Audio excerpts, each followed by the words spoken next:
Deborah, this is Bob Woodruff from ABC News. Can you hear me? Yeah, Bob, we get you loud and clear. Can you hear us? I hear you perfectly, so I'll go ahead and ask away.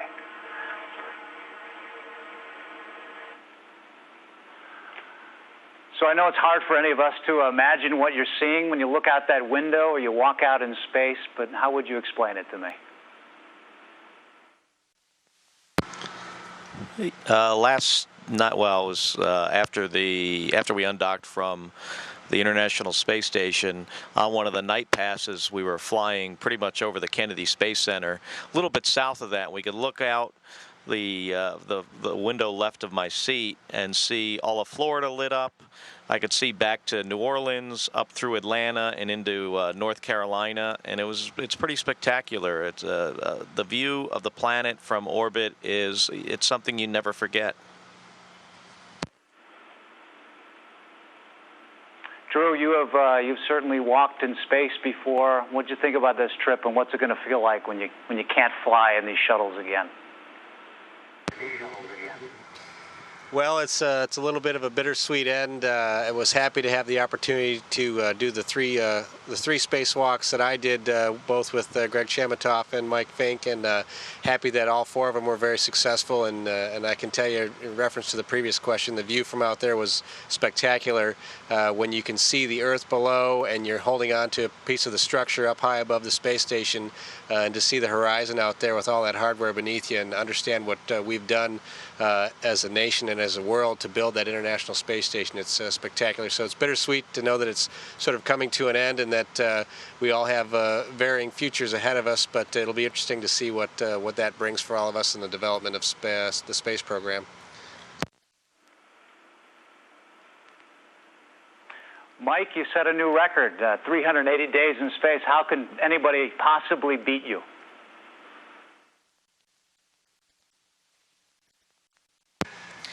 Well, the Russians have had people in space for up to 800 days in their career, so I got a long way to go. And but I'm sure there's other people who are going to fly in our office more than one long-duration space mission, and I hope my record is soon broken, and I hope it just becomes a kind of a ripple in the whole scheme of history as humans go on, Americans go on to explore the rest of the solar system. But in the meantime, I'm glad to share the moments with these guys.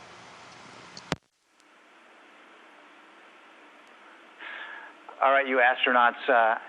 All right, you got about 10 seconds to explain to me exactly what the alpha magnetic spectrometer does for us in trying to find the origins of the universe. Go ahead.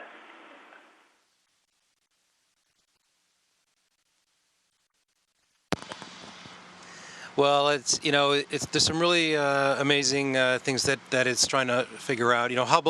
Hubble for us, one of the important things Hubble figured out was that the universe is not only expanding, but at an accelerated rate. And our understanding of how that could be with mass, when mass attracts and should be pulling things back together, we clearly don't understand the mass that's out there. And about 4% of the mass is the matter that we understand. And then there's other kinds of matter that we're trying to figure out. And one of those we call dark matter, because physicists don't really understand what it is. And this is understanding what the universe is, the universe we live in, how it all got here, how it was formed. These are fundamental questions, and this is what AMS is going to be trying to understand for us.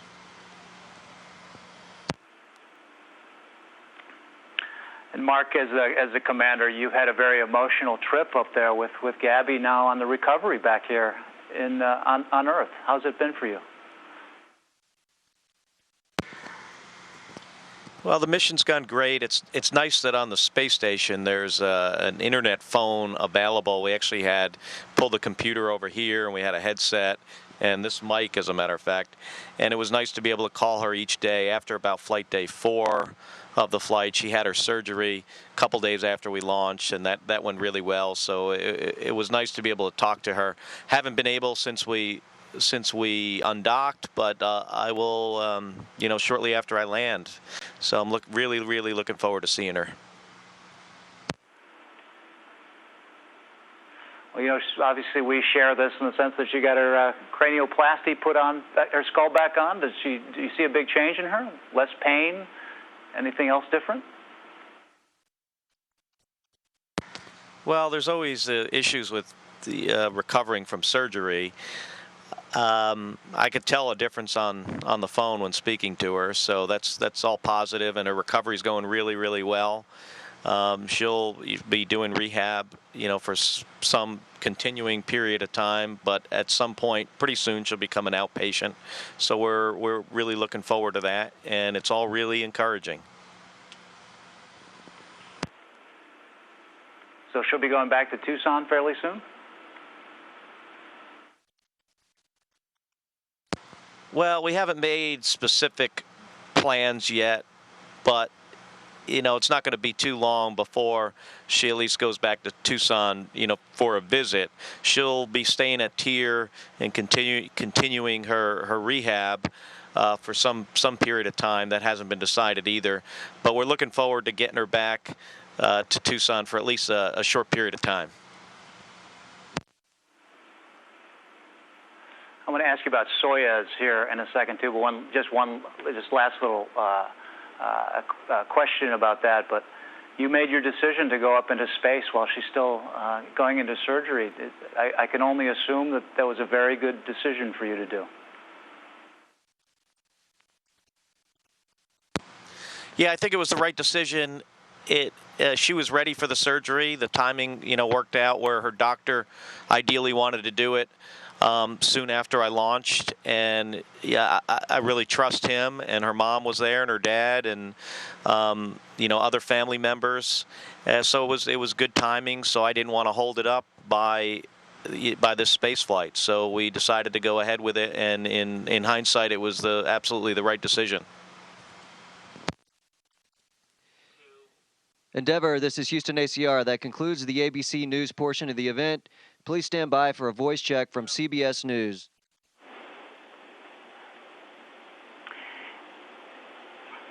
Endeavor, this is CBS News. How do you hear me? We've got you loud and clear. How do you hear us? I hear you just fine. It's first, I just have to say, it is a thrill to be speaking with you gentlemen.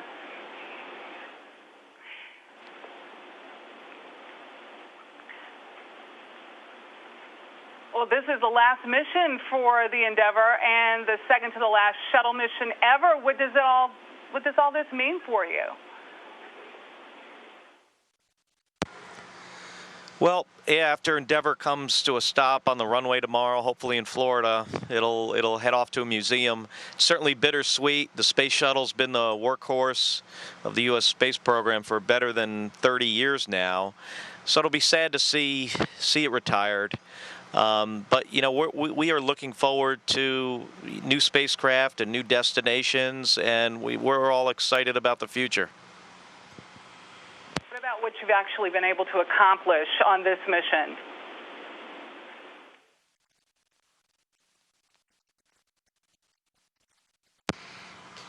Well, we had a full docket on this mission, partly because as the shuttle program comes to an end, there's a lot of things that are left to be done. On our particular flight, we installed the alpha magnetic spectrometer, which is a very, very important experiment that scientists are going to use to better understand our universe. We installed the ELC-3, which was a resupply for the space station, so it can continue on for the next decade. And then these three gentlemen, spacewalkers around me, completed 4 spacewalks, doing all kinds of things to make the space station, to repair it, to replace parts, to refurbish parts, and to upgrade parts on the space station in this effort. So we've had a really busy mission. We also tested a new rendezvous system to join up to the space station or whatever vehicle we might use in a follow-on spaceship.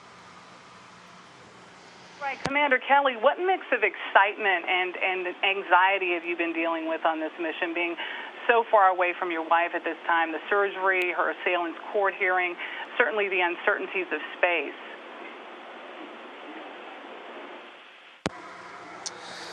Well, having her there for launch made it particularly important to me to have her and Claudia and Claire, our two daughters there. It was really a special moment after what happened to her on January 8th, the fact that she was able to recover to the point to walk on the airplane, walk off, make the trip to Florida twice. It was really, really special. Being away from her, to be honest, it's difficult. Fortunately, there's a phone on the space station. There's email. We can communicate, and I'm looking forward to getting back there tomorrow. What a wake-up call you got Sunday morning with that song from your wife. What does it mean to you? Well, that's one of her favorite bands of all time is Calexico. They're from Tucson, Arizona. And, I before this happened in January, I wasn't, didn't listen to them a lot, but she listens to Calexico in her room. So, I really enjoy it now. And since it came up from Gabby, it was really, really special. What's the first thing you plan to say to her when you hit the ground? Probably I'm back.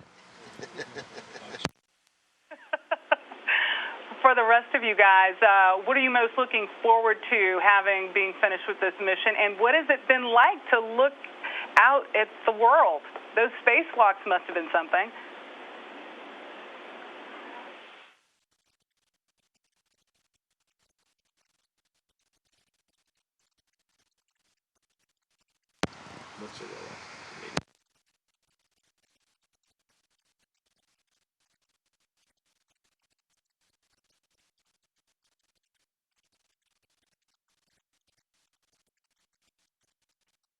If you could just turn that mic on for me.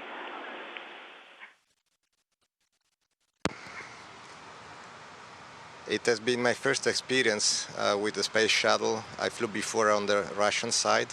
It has been a very unique experience to stay and to work with my crew. The mission is coming to an end. I'm very pleased the way it went, and I look forward to see my wife Valeria and my three kids, Eduardo, Davide, and Enrico. They will be waiting for me together with all the other families at the Kennedy Space Center. And that spacewalk, looking back and seeing the world.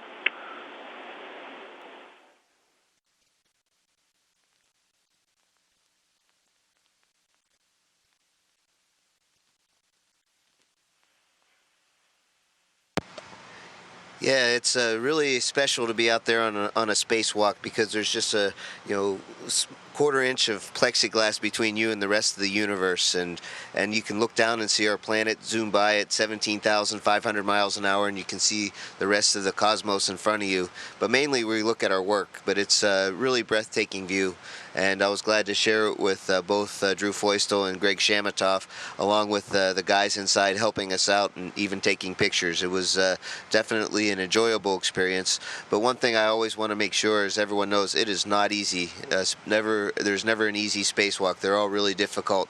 I sometimes, at least in my mind, think it's just as tough to climb Mount Everest as it is to go on a spacewalk. Endeavor, this is Houston ACR. That concludes the CBS News portion of the event. Please stand by for a voice check from CNN.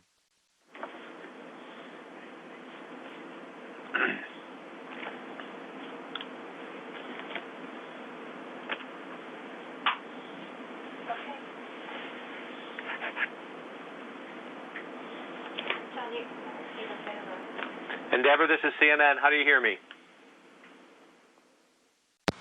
We've got you loud and clear. Is this John King? It is, Commander. How are you? Yeah, we're doing great up here. How are you? I'm doing great as well down here. Let me start with the conversation. And Commander, you feel free to steer the conversation around any way you want. As you prepare to come home, and you look down, I guess I'm tempted to ask, knowing that this is your last shuttle mission, it's like a vacation at the Grand Canyon, and you're tempted to call down and say, can we extend the rental a little bit? John, these missions are really complex. There's a lot of risk, and we develop a plan way ahead of time. It would be nice to have an additional day in space to look down at our beautiful planet and just enjoy being in zero gravity. But tomorrow's the right time for us to come home, and if the weather holds up, we've got a little bit of a crosswind issue we're looking at, but if the weather holds up, we'll hopefully be on the runway at about 2 in the morning tomorrow. Mike, if I got the stats right here, you've had 26 hours on 6 spacewalks during your career. I'm just wondering, I know it's work out there, and your time is limited, and you've got a lot to get done, but knowing that you won't be flying off the side of a shuttle again, did you take any extra time on this trip just to reflect, just to have a nostalgic moment? Yes, I absolutely did. Each time you get to do a spacewalk, it's a lot of work, but it's also very much a blessing. And since those 6 spacewalks on the Russian side, I had 3 spacewalks out of 4 here on our mission, so it's a total of 9 now. I can't believe it. I didn't even think I'd ever get to do one. But it's always good to, especially near the end of the spacewalk when you know you got most of your tasks done, to just hold on tight and look out over the edge and look at planet Earth go by, or look up and see the moon and the stars and the planets and look forward to where we're going to be going next. Greg Johnson, 4,000 hours, 40 different aircraft. On your second space flight, we're obviously in a transition. A lot of questions about the future of the American manned space program. What goes through your mind when you're zipping around, you disconnect from the space station, and now you're preparing to come home? Well, what occurs to me is how special it is. Yesterday we did undock and fly around, and the space station was absolutely spectacular. This mission, we put the final touches as far as the assembly of the space station so we can declare the space station complete. And in doing so, the space station is so huge that even when we back off to 600 feet, we can barely catch the entire space station in our field of view.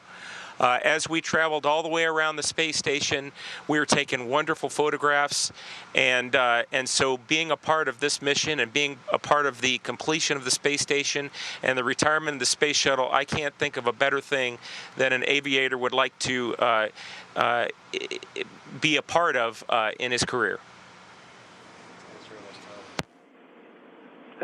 And Drew, in 10 years, 5 years, maybe 15 years, what will some kid be learning in science class that they will trace back to the last flight of the Shuttle Endeavour? Well, I hope that AMS will have a long legacy and help unravel more secrets of the universe, complementing those that Hubble has helped reveal as well. And I think that's what's been important for me personally, is to know that we've contributed to science and will contribute to science and the understanding of the universe for decades, generations to come. I think that's pretty special, and we look forward to those new discoveries. Do you have, Commander Kelly, to you, any apprehension as we go through this transition? You're the second last shuttle flight. The final mission will take place just a few weeks down the road. Any apprehension that in this period of transition something will be lost, whether it's scientific discovery or just the great sense of adventure that is manned spaceflight? I don't think the adventure will be lost. I think what's always at risk is, as we transition to a new program and a new vehicle, there's going to be a period of time when Americans aren't flying on U.S. spacecraft. So that's a challenge. People leave. Engineers and operations people will move on and do other things. So it's the corporate memory that I think I'm most worried about as people go. But over time, we'll get the right mix of people, and NASA has an incredible workforce. It's very talented, and from the late 1950s to today, we take on great challenges, and we've never failed. So I think the future is bright. There's going to be a period of time where we're going to develop our next generation of launch vehicles, and it'll be a challenging transition, but I expect, great things. You made a tough personal decision, a tough family decision to take this mission with your wife still in a very delicate stage of her recovery. While you've been up in space, she has had surgery. It was obviously a tough call. Any moments during the mission from when you took off to now as you prepare to come home where you questioned that call and said, oh boy, should I be here? No, I don't have any regrets. We trained as a crew, the 6 of us, for over a year and a half to get ready for this flight. So when January 8th happened, when that day came, didn't look likely that I would be on this flight, but her recovery went well enough and things lined up with her being able to go to rehab in Houston that I was able to rejoin my crew and complete this mission. Certainly no regrets. There are periods of time over the last 16 days that you miss your wife and your kids, and I think that's true for all of us. But in hindsight, it was absolutely the right decision. We got all of our mission objectives done. We did 4 very challenging spacewalks. We got the AMS installed and another payload on the outside of the space station. So for me, it was certainly the right decision. Gentlemen, thanks for your time. Have a wonderful final moments to your journey. We'll see you back on Earth. You're welcome, John.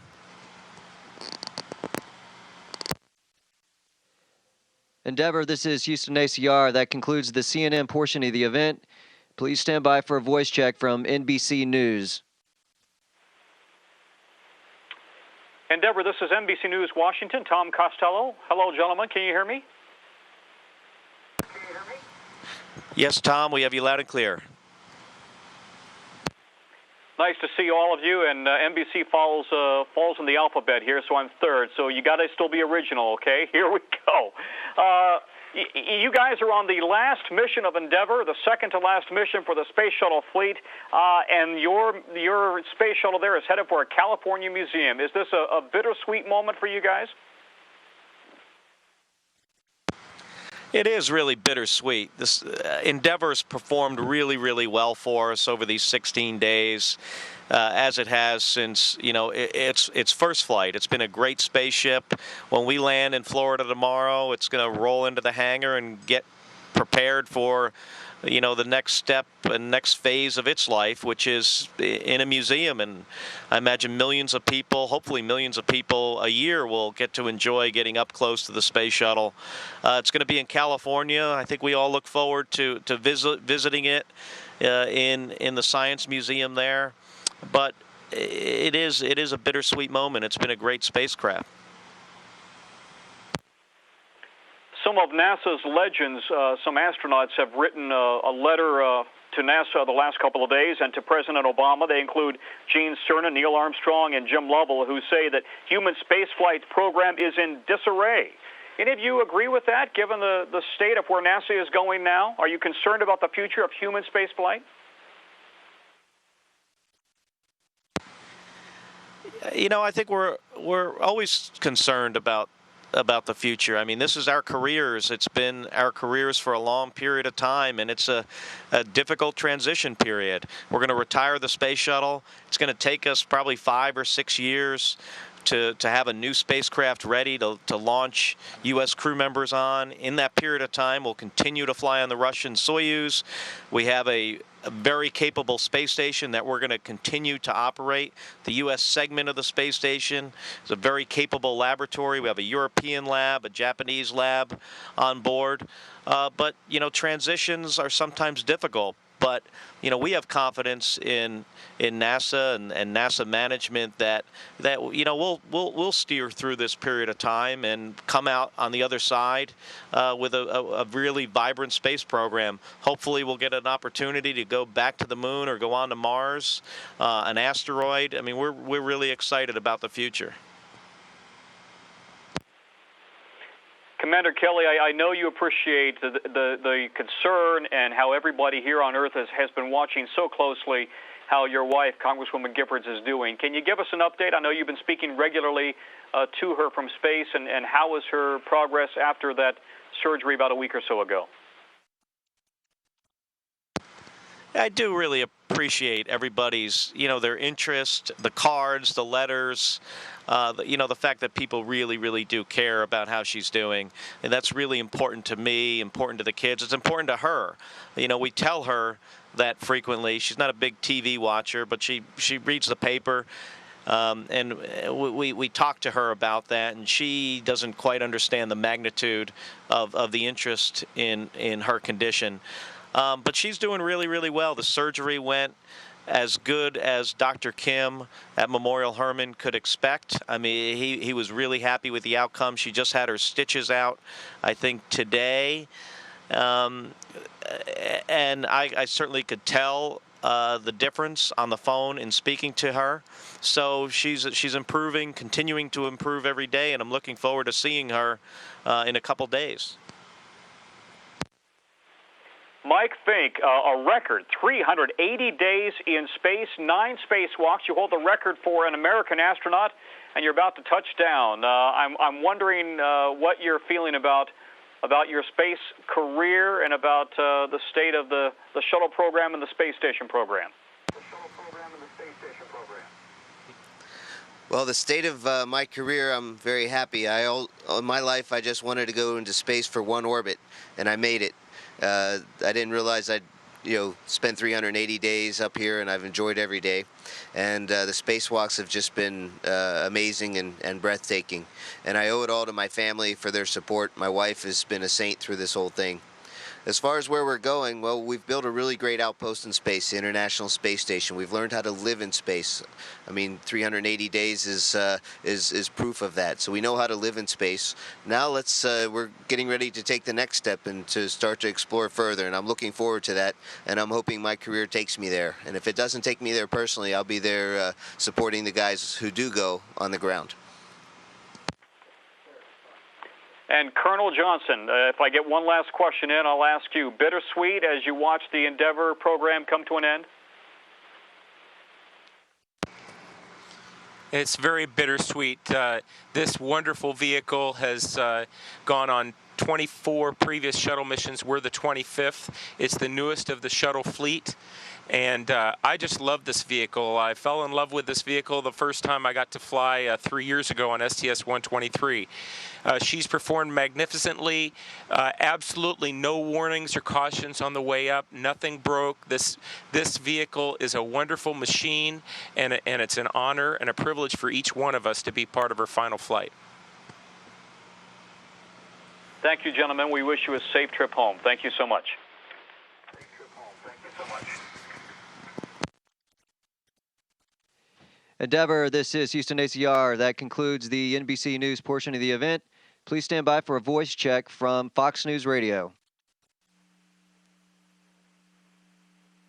Endeavour, this is Fox News Radio. How do you hear me? We have you loud and clear. Good evening. This is Eben Brown talking to you from Miami. Thank you all for taking the time to do this. Firstly, Captain Kelly, Colonel Johnson, you're getting ready to put Endeavour down for her very last time. What's going through your heads? How big of a moment is this for you guys, both as astronauts and pilots? And who gets to have their hand on the stick for this? And what do folks like you guys do next without a space shuttle to fly? Yes, it's always a big moment in the mission. The space shuttle is a big glider. There's no engines for landing. I mean, we have this incredible amount of thrust and power for liftoff, and then we glide home, very steep glide slope. Space shuttle has really short and stubby wings, so we practice the landing a lot. And I'll do the landing tomorrow. It'll be about 2 in the morning. We're hoping for good weather. But it's a big moment in the mission to get safely back to Earth. I think these guys are looking forward to a soft landing. I'm going to try to give them one.